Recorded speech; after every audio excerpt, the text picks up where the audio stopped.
Not just Andhra Pradesh, not just Anantapur.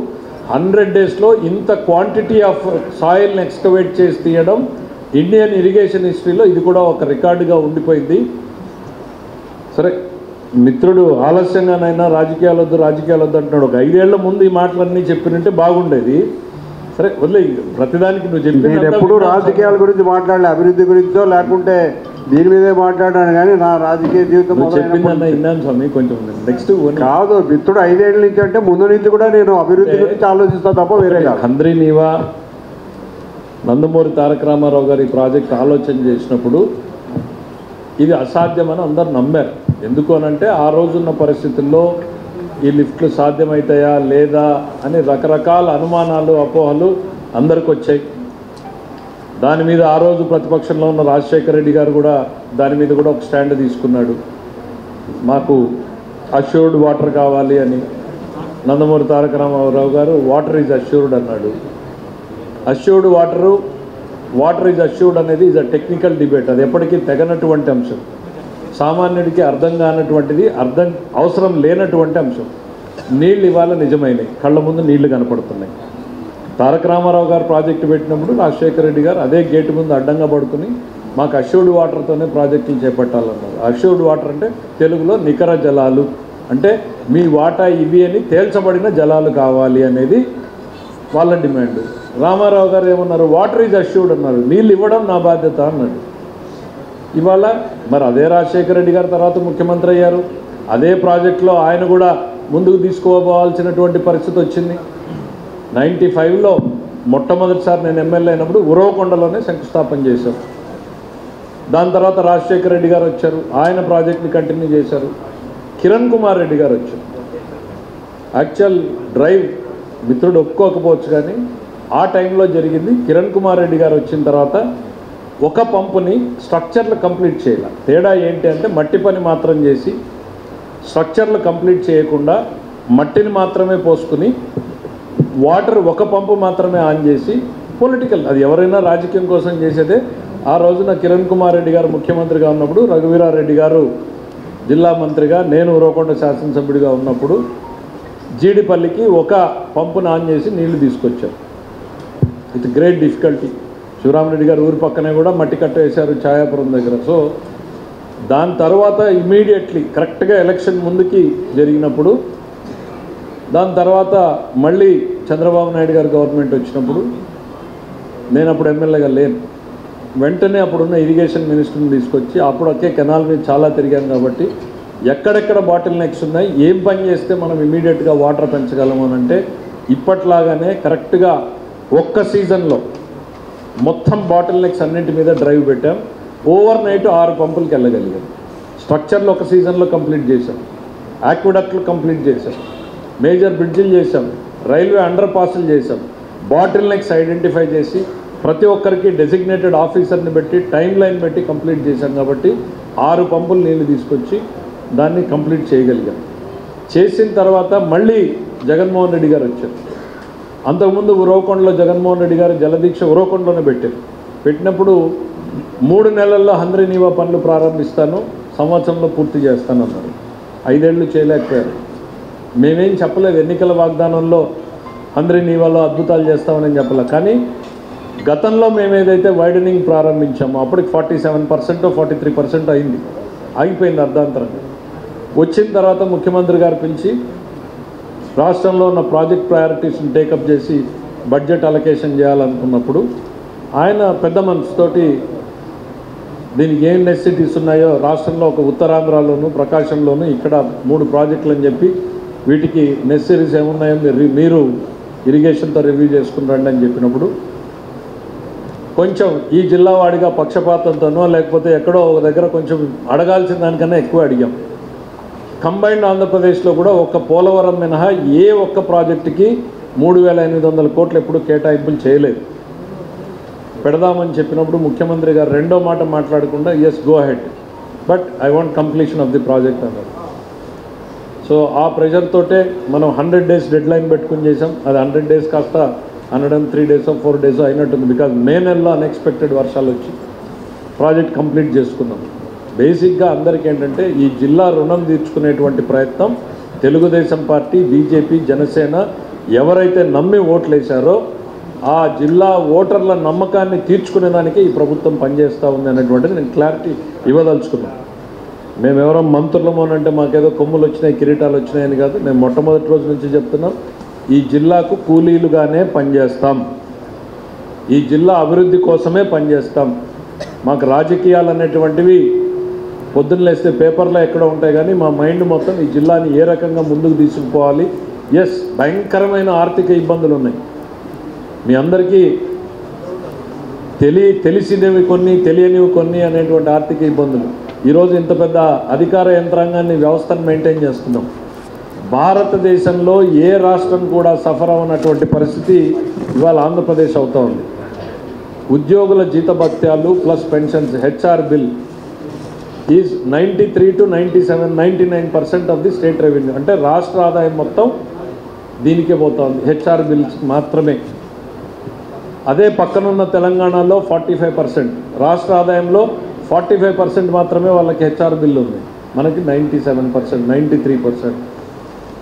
So ఇంత హైగా మనకి శాలరీస్ మీద పెడతా ఉన్నాం. ఇక కేంద్రం నుంచి మనం ఏదన్నా డెవల్యూషన్స్, మనకు ట్యాక్స్ షేర్ వస్తే గతంలో చేసినటువంటి అప్పులకు, వడ్డీలకి మాత్రమే వెళ్ళిపోయేటువంటి పరిస్థితి వచ్చింది. So day to day running అనేటువంటిదే భయంకరమైనటువంటి పరిస్థితిలో ఉంది. కేవలం చంద్రబాబు నాయుడు గారికి ఢిల్లీలో ఉన్నటువంటి ఆయనకున్నటువంటి మార్కెటబిలిటీ, మేము ఈరోజు ఆ మార్కెటింగ్ని ఉపయోగించుకోగలుగుతూ ఉన్నాం.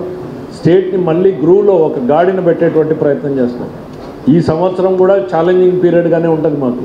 ఎందుకు అనంటే, గతంలో 15th ఫైనాన్స్ కమిషన్ ఏదైతే డబ్బులు ఇచ్చిందో 5 ఏళ్లకు ఇచ్చినటువంటిది 3 ఏళ్లలోనే గత ప్రభుత్వం ఫ్రంట్ ఎండ్ లోడ్ చేసి తీసుకెళ్లారు. సో కేంద్రం నుంచి రావాల్సినటువంటి ఒక 7,000, 10,000 సంవత్సరానికి ఈ 2 ఏళ్ళు మాకు రాలేదు. సో ఈ 2 ఏళ్ళు రాకపోయేటప్పటికి ఇది బిగ్ ఛాలెంజ్. సో ఇయర్ అధిగమించి నెక్స్ట్ ఇయర్లోకి పోగలిగితే రాష్ట్రం మరింత ప్రోగ్రెసివ్గా ముందుకెళ్తుంది. సో ఒక క్లియర్ కాన్సెప్ట్, విజన్ పెట్టుకున్నాం. ఏ ప్రాజెక్టు ఎక్కడ టైఅప్ చేయాలి, ఏ రకంగా ఫండ్స్ తీసుకురావాలి అనేటువంటిది ఈ ప్రభుత్వానికి ప్రాధాన్యతలు ఉన్నాయి. అందులో అనంతపురం జిల్లా ఈ ప్రభుత్వానికి ప్రాధాన్యమైనటువంటి జిల్లా అనేటువంటిది మాత్రం స్పష్టం చేయదలుచుకున్నాను నేను. అందులో భాగంగానే అందరిని ఇవాళ కంప్లీట్ చేశాం. ఇంకా మాకు మడకసిర కెనాల్ ఉంది, అప్పర్ పేరూరుకి వాటర్ నీళ్లు తీసుకెళ్లాల్సినటువంటిది ఉంది, బీటీపీ ప్రాజెక్టు ఉన్నాయి. ఇవన్నీ కూడా గౌరవ ముఖ్యమంత్రి చంద్రబాబు నాయుడు గారు ప్రారంభించినటువంటి ప్రాజెక్టులే. సో ఇవన్నింటినీ కంప్లీట్ చేసేంత వరకు కూడా ఈ ప్రభుత్వం బాధ్యత అనేటువంటిది కూడా మేము గుర్తు చేసుకుంటున్నాం. కాకపోతే ఉన్న ఇబ్బందుల్లో అన్నింటినీ ఖర్చు పెట్టి దాని బదులు ఇవాళ మేము ఒక ఎక్స్పెరిమెంట్ చేశాం. ఇదే 3,000 కోట్లు 10 ప్రాజెక్టులో పెడితే ఎక్కడా రిజల్ట్ వచ్చిండేది కాదు. సో ఎంటైర్ ఎనర్జీని ఒక దగ్గర పెట్టాం, ఒక 3 జిల్లాల్లో ఒక అట్మాస్ఫియర్ని క్లియర్ చేయగలిగాం. సో నెక్స్ట్ ముఖ్యమంత్రి గారు కూడా ఒక 15 ప్రాజెక్టులు ఐడెంటిఫై చేస్తున్నారు. వాటి మీద టోటల్ ఎనర్జీ పెట్టి వాటికి కూడా నీళ్లను అందించేటువంటి ప్రక్రియను తీసుకెళ్తున్నాం. Irrigation is the top priority for this district. రైతులు అత్యంత ప్రాధాన్యం, అందుకే మైక్రో ఇరిగేషన్ ప్రాధాన్యత ఇస్తున్నాం, హార్టికల్చర్ ఇస్తున్నాం, ఇరిగేషన్ ఇస్తున్నాం. ఈ 3 ఈ ప్రభుత్వానికి సంబంధించి ఒకే శాఖ కిందనే మేము చూస్తూ ఉన్నామని. ఎందుకంటే ఒకవైపు డెవలప్మెంట్, మరోవైపు ఎంప్లాయ్మెంట్, మరోవైపు ఇండస్ట్రీ. కానీ ఈ రాష్ట్రానికి కోర్ అనేది మాత్రం మనది ఇంకా అగ్రికల్చర్ స్టేటే కాబట్టి స్ట్రెంగ్తెన్ చేయాలి అనేటువంటిది చేస్తూ ఉన్నాం.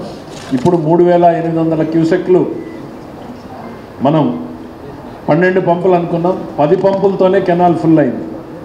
నేను అడిగా, మరి 2 పంపులు ఎందుకు ఆన్ చేయలేదు మీరు అని.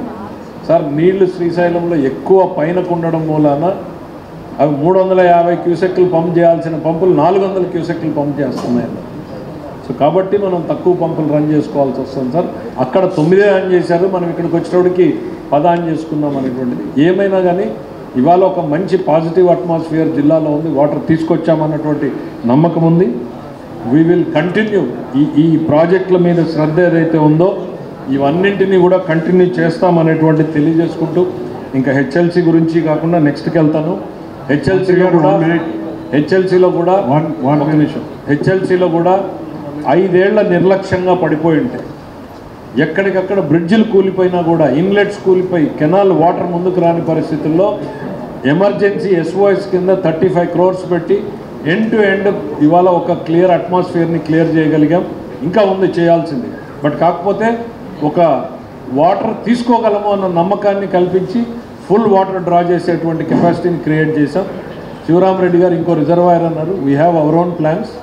ఇవాళ పిఏబిఆర్లో 4.5-5 టీఎంసీలకు మించి పెట్టలేకుండా ఉన్నారు. కలెక్టర్ గారు ఆల్రెడీ దాని మీద శివరామ్ గారు ఇంటే బెటరు. ఆల్రెడీ ఒక ప్రాజెక్ట్ని మనం కంప్లీట్ చేశాం. ఇంకో 400 కోట్ల పేమెంట్, 400 కలెక్టర్ గారు ల్యాండ్ ఎక్విజిషన్ 300, ఇంకో 300 కోట్ల ల్యాండ్ ఎక్విజిషన్. ఇది మీడియా మిత్రుల కోసం చెప్తున్నాం. ల్యాండ్ ఎక్విజిషన్కి ఇంకొక 300 కోట్లు మనం ఖర్చు పెట్టగలిగితే దాన్ని 10 టీఎంసీ కెపాసిటీ వాడుకునేటువంటి కెపాసిటీకి రాగలుగుతాం. ఇది ల్యాండ్ ఎక్విజిషన్ సైడ్. టెక్నికల్గా వచ్చేటప్పటికి మనకి ఇంకా దానికి ఇప్పటికీ 2-3 సార్లు గ్రౌటింగ్ చేశాం. ఇంకా గ్రౌటింగ్ చేయాలి అనేటువంటి చెప్పారు. దానికి 5 కోట్ల రూపాయలని కేటాయించి సిడబ్ల్యూసి చేత డ్యామ్ సేఫ్టీ మీద ఒక సర్వే చేయిస్తున్నాం. ఈ డ్యామ్ ఎంత నీటిని కెపాసిటీని పెట్టుకోగలదు అనేటువంటిది వాళ్ళు నిర్ధారిస్తే, వాళ్ళు నిర్ధారించిన మరుక్షణం ఆ 300 కోట్లు రిలీజ్ చేసి ల్యాండ్ అక్విజిషన్ కంప్లీట్ చేసి 10 టీఎంసీలు అక్కడ ప్లాన్ చేసుకుంటాం. 5 టీఎంసీలు ఎంపీఆర్లో ఉంది. 15 టీఎంసీలు మనం స్ట్రైట్ అవే ఇమీడియట్గా చేసుకునేటువంటిది ఉంది. హంద్రీ నీవా పట్ల కూడా మాకు ఇంకా భిన్నమైన ఆలోచనలు ఉన్నాయి. ముఖ్యమంత్రి గారికి ఇంకా అద్భుతమైనటువంటి ఆలోచనలు ఉన్నాయి. మేమేదో చెప్పేది తక్కువ చేయాల్సింది ఎక్కువ అనేటువంటి బాధ్యతగా చేస్తున్నాం.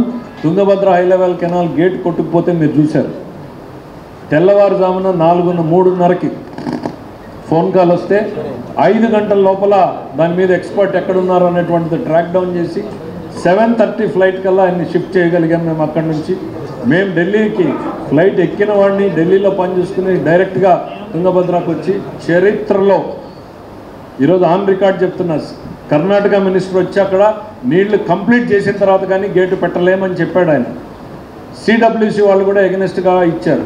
మళ్ళీ మన ప్రపోజల్ మన టెక్నికల్ ఎక్స్పర్ట్ ఎక్స్ప్లెయిన్ చేశాడు ఏ రకమైనటువంటి ప్రికాషన్స్ తీసుకుంటున్నాము అని. అంటే we have used maximum highest అవకాశం ఉన్న కంపెనీల్ని వాడి లాస్ట్ టైం క్రాప్ని సేవ్ చేయగలిగాం. అదే గతంలో ఒక ప్రాజెక్ట్ అన్నమయ్య కొట్టుకుపోతే తిరిగి చూడాల. మేము ఒక్క రోజులోనే ప్రాజెక్టు వైపు వెళ్ళి 10 డేస్లో రెస్టోర్ చేసాం. అక్కడితో వదిలేలా.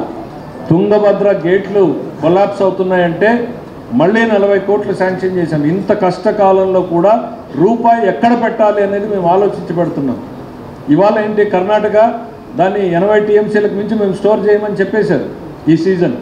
ఇట్లా అయితే అనంతపూర్ దెబ్బతింటుంది అని చెప్పేసి 40 కోట్లు దానికి కేటాయించాం. టెండర్లు పిలిచాం. తుంగభద్ర బోర్డు గేట్లన్నీ రెస్టోరేషన్ ఒక్కసారి సీజన్ అయిపోగానే ఆ గేట్లు మొత్తం రీప్లేస్ చేస్తాం. ఇది మా ప్రభుత్వ ప్రాధాన్యత. రైట్, వేరే సబ్జెక్ట్స్కి పోదాం. నెక్స్ట్ మంత్రి గారు మీరు చేస్తున్న